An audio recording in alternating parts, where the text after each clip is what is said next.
तुम्हारे उस कातिल बाबा ने मेरे उस बेटे को कत्ल कर दिया। मैं मुर्दा खाने तक गई। मेरे बेटे का चेहरा नहीं था, उसका चेहरा नहीं था।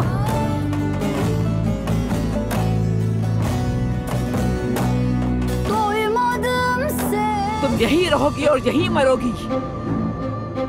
तुम तब तक अपना ख्याल रखोगी जब तक मेरे पोते को मेरी बाहों में ना दे दो।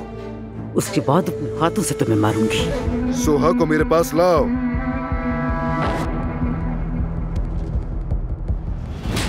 नवीन आप एक बात बताऊं क्या तुम्हें? मैं भी हामला हूं। मेरे पेट में अब्बास का बच्चा है, समझ आ रही है तुम्हें? अगर मेरे बच्चे को कुछ हुआ तो तुम देखना मैं क्या करूंगी, तुम देखना। मैंने तुम्हें बचाने के लिए अपनी पूरी जान लगाई है, मगर उन लोगों ने भी मुझे रोकने के लिए सब कुछ किया। मैं आपको हरगिज़ इस बात की इजाजत नहीं दूंगा कि आप इस लड़की की जिंदगी बर्बाद करें। देखें दादी जान, आप जो कर रही है गलत कर रही है और ऐसा करने का आपको कोई हक नहीं। मेरी दादी ने मेरी शादी उस कुछ खानदान के एक आदमी से तय कर दी है।